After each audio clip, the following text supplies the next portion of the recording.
पहली बात, वो कभी भी कोई भी अनजान हमारे साथ बहुत गलत कर ही नहीं सकता है।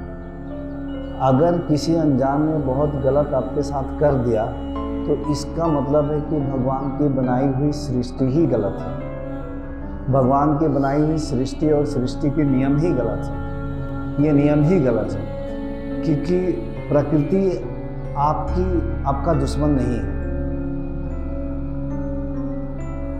नहीं ये ब्रह्मांड आपका दुश्मन है, नहीं भगवान आपका दुश्मन है कि चाहेंगे कि आपके जीवन में कुछ गलत हो।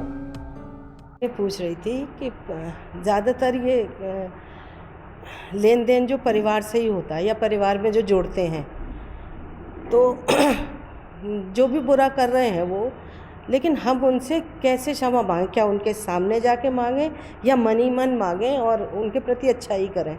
अच्छा तो हम करते हैं, लेकिन समझ नहीं आता, लौट के उल्टा आता है। 2-3 प्रश्न हैं, एक एक करके पूछते। तो पहला प्रश्न आपका यह है कि परिवार वालों से या रिश्तेदारों से जो हमारा ही किया गया जो लट के जो आता है, हाँ, जो भाई बहनों के जो या जो आ गया है या आने वाला है या आएगा, हाँ, जब पॉजिटिव आता है तो बड़ा अच्छा लगता है। जी है ना, तब तो वाहवाही होती है। जब नेगेटिव चीज़ें आती है तभी अच्छा नहीं लगता है। या आपने अगर परिवार वालों के साथ कभी दुख पहुंचाया है, आपने कभी ऐसा कुछ किया है, तो प्रश्न यह है कि क्षमा हम उनके सम्मुख जाके मांगें या मन ही मन मांगें, या वहाँ जाके मांगना है? ठीक, यही प्रश्न है ना। जी। बैठ जाइए, मैं इसको थोड़ा और दोनों तरफ से बता दिया। किसी ने अगर पहुंचाया है या आपने पहुंचाई है, तो आपको क्या करना है। इसका उत्तर यह है, आपको उसके सामने जाने की ज़रूरत नहीं है। बस यहीं पे जो मैं करवा रहा हूँ, यहीं पे ध्यान में जो करवा रहा हूँ और भी करवाऊँगा, यहीं से बस, क्योंकि हम सब एक दूसरे से कनेक्टेड है। कोई गुरु नहीं कह रहा है, ये विज्ञान कह रहा है। Each and everything is interconnected. जितने ब्रह्मांड है, जितने सूक्ष्म जगत है, हम सब एक दूसरे से कनेक्टेड है। आप यहाँ से दिल से निस्वार्थ भाव से अगर क्षमा मांग लेती है तो वो क्षमा प्रकृति में हो जाती है। अब गुरु के सानिध्य में मांग लेने से तो और जल्दी हो जाता है, क्योंकि यहाँ की एनर्जी का जो फील्ड होता है वो थोड़ा गहरे तल पे होता है। यहाँ पे आपका जो संकल्प विकल्प चलता है, जो कुछ भी, वो गहरे तल पे जाके सीधे, कहा जाता है ना, किसी को अगर प्राइम मिनिस्टर से ही जान पहचान है, उसके थ्रू काम करवाओगे तो काम जल्दी हो जाएगा। ऐसे ही कुछ उदाहरण आपको दे रहा हूँ। इस जगह पे हमारी चेतना, हमारे हृदय, हमारा मन एक अलग स्तर पे होता है, तो हम एक गहरे तल पे कनेक्टेड होते हैं, एक एनर्जी फील्ड अलग होती है। यहाँ पे जिस प्रकार से क्षमा मांग पाएंगे, या मैं इसका और भी करवाऊँगा, परसों का जो ध्यान होता है, और परसों कृपया कोई भी ना जाए यहाँ से। परसों पूरा दिन में कहीं किसी को हिलने डुलना नहीं है। परसों तक शाम तक बहुत साफ हो जाता है, बच्चा खुच्चा चीज़ है ना, बहुत साफ होगा। बस यहीं से या तो घर में क्षमा मांग ले। अब बार बार नहीं, एक बार दो बार कर लिया बस हो गया। या किसी भी गुरु, मैं नहीं कर रहा हूँ कि यहीं पे अंदर जो भी बुराई है या ऐसी कोई भी अंदर एक गांठ बंधी हुई है, एक ग्रंथि लग गई है, तो गुरु को जब नमस्कार कर रहे हैं, जब सेवा कर रहे हैं, तब भी अंदर अंदर उस चीज़ को बोल देना चाहिए। अच्छा। आप बोलकर खाली हो गए, वो पड़ गया गुरु पे, बाकी गुरु को संभाले। नहीं तो फिर गुरु को क्या ज़रूरत होता है फिर। आप अपनी चीज़ों को जितना दे सकते हैं दे दीजिए, अंदर ही अंदर शेयर कर दीजिए, कहीं बोल दीजिए। ये हुई प्रकृति के ट्रांजैक्शन की बात हम कर रहे हैं। ट्रांजैक्शन यानी हमारे कर्मों का लेन देन, लेखा जोखा की बात हो रही है। ये भी सही नहीं होगा तो यात्रा में थोड़ी आगे बढ़ेंगे आप। जिसका कर्म ही सही नहीं है, जिसकी चेतना राजसिक और तामसिक से भरे पड़ा हुआ है, उसको आत्मज्ञान ब्रह्म ज्ञान ईश्वर से क्या मतलब है? उसको तो धन दौलत पैसा प्रसिद्धि नेम फेम ऐश्वर्य इन चीज़ों से ही मतलब है। उसको सीधे दुख पहुंचता है तो उसको लगता है इसके वजह से इसको मारो, इससे दुश्मनी करो, या मेरी सफलता की राह में ये आ गया इसका हत्या कर दो, इसके वजह से मेरी सफलता नहीं मिलेगी। ये जितने हत्याएं होती है ये राजसिक वृत्ति वाले लोग ही करते हैं, मारपीट लड़ाई झगड़ा। वो अपनी इच्छाओं को तृप्त कर नहीं पाते हैं तो उनको लगता है इसके वजह से हम नहीं कर पा रहे हैं, तो अपने राह के रोड़े उनको समझने लगते हैं और रोड़ा को हटा देते हैं वो, तो किसी भी रूप से। तो राजसिक वृत्ति वाले ही ये इस प्रकार की माहौल बना देते हैं अपने अंदर, परिवार में और पूरे समाज में।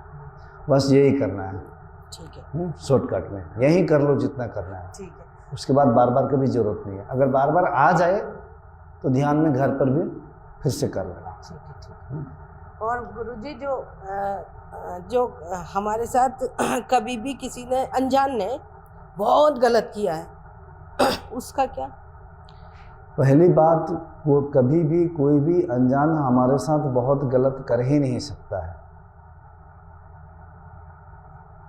अगर किसी अनजान ने बहुत गलत आपके साथ कर दिया तो इसका मतलब है कि भगवान की बनाई हुई सृष्टि ही गलत है। भगवान की बनाई हुई सृष्टि और सृष्टि के नियम ही गलत है, ये नियम ही गलत है, क्योंकि प्रकृति आपका दुश्मन नहीं है, नहीं ये ब्रह्मांड आपका दुश्मन है, नहीं भगवान आपका दुश्मन है कि चाहेंगे कि आपके जीवन में कुछ गलत हो। जाने अनजाने में अभी हमारे चेतना में नहीं है, अभी वर्तमान में हमें लग रहा है कि यह व्यक्ति अनजान है, लेकिन अनजान नहीं है। नहीं, उसकी इतनी हिम्मत नहीं कि आपकी ज़िंदगी में कुछ गलत कर देगा। इतने बड़ा विशाल ब्रह्मांड और ब्रह्मांड के नियम, ईश्वरीय संविधान में गलत नहीं होता है। लेकिन कभी मुंह से हमारे ना उसके प्रति भी कभी भी अनजान, जब नहीं जानते थे, गलत नहीं निकला, इतना ही निकला, ईश्वर जाने। हाँ, देखिए थोड़ा सा हमारे टीचिंग में मैं हमेशा कहता हूँ, कुछ गलत कर्म करके भी ईश्वर जाने कह के मत निकल जाना। असलियत में तो ईश्वर जो है, ये पूरे ब्रह्मांड के जो नियम है, ये नियम ही अपने आप में ईश्वर है। लोग शनिदेव को पूजा करते हैं तो शनिदेव का अर्थ यही है कि आपका प्रारब्ध का जो नियम है, जो समय पे आपको फल भोगना ही पड़ेगा, वही नियम ही शनिदेव है, उसे कोई नहीं बचता है। सुन लीजिए, तो इसीलिए ये जो पूरे नियम है, इस नियम को समझना है। हमारा कर्म पे हमें ध्यान देना है कि हम अपना सही कर्म करें। हम सही कर्म नहीं करेंगे, कुछ भी कर लेंगे, किसी को गाली दे देंगे, किसी का पैसा लूट लेंगे, ज़मीन हड़प लिया कागज़ इधर से उधर करके या कुछ भी करके, तो आप बोलेगा ईश्वर जाने। तो ये देखना, ईश्वर नहीं जानेगा, आपका कर्म में हस्तक्षेप कोई नहीं करेगा। आपका पूरा स्वतंत्र है आपके पास कि आपको कर्म कैसे करना है, और जैसा भी कर्म करेंगे उसका फल भी 100% अनिवार्य है कि आपको मिलना ही है। जैसा गया है वैसे ही अब तक विथ इंटरेस्ट लौटना ही लौटना है। तो ये तो लौटेगा ही लौटेगा। तो बच के कहिएगा कि ईश्वर जाने। हो सके तो चलते फिरते कहिए, oh God bless her, oh God bless him, oh God bless the cows, oh God bless the gods. कोई भी जीव मिल जाए, चाहे मानव रूपी जीव हो या जंतु रूपी जीव हो, जो भी सामने आ जाए उसको ये कह सकते हैं आप, ओ गॉड ब्लेस हिम, ब्लेस हर, ब्लेस ब्लेस ब्लेस। ये कहते चलिए, दुआ देते चलिए भगवान से कहकर, ये बहुत अच्छा होगा। लेकिन बच के कहिएगा आप लोग, कोई भी कर्म करके ईश्वर जाने, क्योंकि ईश्वर अपने आप में वो जो नियम है वही ईश्वर है, वो सगुण भी है, निर्गुण भी है। वो दंड देने वाला यमराज भी है और मुक्ति देने वाला परमात्मा भी है, समझ लेना है। और आज के बाद, यहाँ से जाने के बाद जब भी हम जाएंगे तो जीवन में वो प्रारब्ध आएंगे, अभी तो पक्का आएंगे, है ना, तो उनपे रिएक्ट कैसे करें? उनमें वही ब्लेस करते शांत रहकर। शांत रहे। आप हमें तो पूछ सकती है ना कि गुरु जी आपकी ज़िंदगी में जब ऐसे प्रारब्ध, अब तो मैं कोई वैसा नहीं हूँ कि आप लोग जैसे ही, कि आपके जब प्रारब्ध आता था तो आप कैसे रिएक्ट करते थे? ऐसा तो नहीं है कि मेरे जीवन में प्रारब्ध नहीं आया होगा, या अभी भी आपका अतीत का कर्म, संचित कर्म अभी भी नहीं आता है, आता है। अभी तो मैं यहाँ बैठा हूँ, प्रारब्ध बस ही बैठा हूँ आप लोगों को सेवा में, ये भी प्रारब्ध ही है। कहीं जाएंगे, किससे क्या हो गई बातचीत, क्या, वो भी तो मेरी प्रारब्ध होगी। आगे चलकर क्या क्या प्रारब्ध बाकी है वो तो समय बताएगा। तो प्रारब्ध तो हमारे जीवन में भी हर रोज आते हैं। शांत रहे। तो जब ये बोध के पहले भी हमारे जीवन में जब प्रारब्ध आते थे तो हम तो बड़ी ही शांत पूर्वक, विवेक पूर्वक, शांत पूर्वक, आराम से हम सुनते थे और निष्काम भाव से उस कर्म को पूरा करते थे। ठीक है, शांति बनाए रखना है। अब जबरदस्ती कोई हाथापाई करे तो अपने सेल्फ डिफेंस के लिए तब आपको खड़ा होना है, प्रोटेक्ट करना है, प्रोटेक्ट करना है पहले। प्रोटेक्ट के बावजूद भी अगर हद से ज़्यादा हो रहा है कि प्रोटेक्ट से भी काम नहीं चल रहा है, आपको मार ही देने वाला है, तब अंतिम समय में निष्काम भाव से आप किसी की हत्या भी कर दोगे तो बुरा कर्म नहीं होगा। लेकिन एक योगी के लिए तो हत्या भी योगी करता भी नहीं है। इसीलिए तो कृष्ण बोलते हैं अर्जुन तू उठ, तू मार, लेकिन अर्जुन कहाँ तैयार होते हैं। कैसे मारूंगा परिवार वालों को?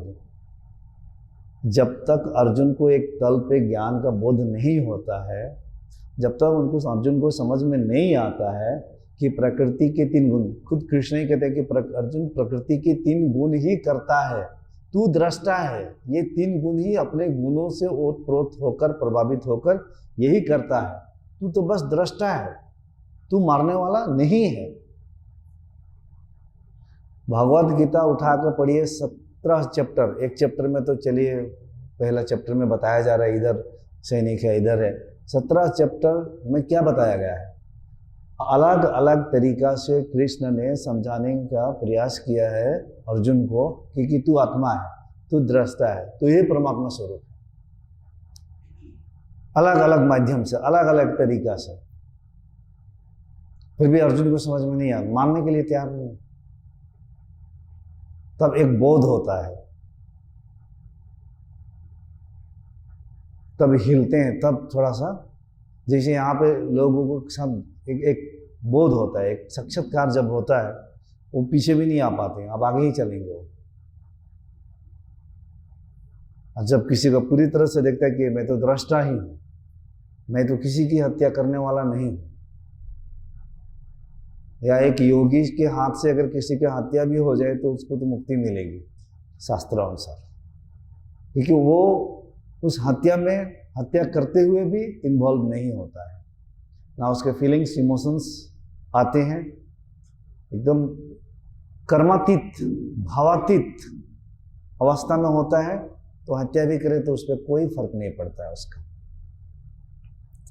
तो सेल्फ डिफेंस के लिए प्रोटेक्ट करना है। अंत में ये चीज, अगर ऐसी प्रारब्ध कभी आए तो, क्योंकि ये कर्म भूमि है और शरीर मिला है, ये पूरे जगत आपका कर्म क्षेत्र है। इस कर्म क्षेत्र में आपको अपने कर्मों से ही अपना बेड़ा पार करना है, यही तो खेल चल रहा है। हाँ, ठीक है, धन्यवाद।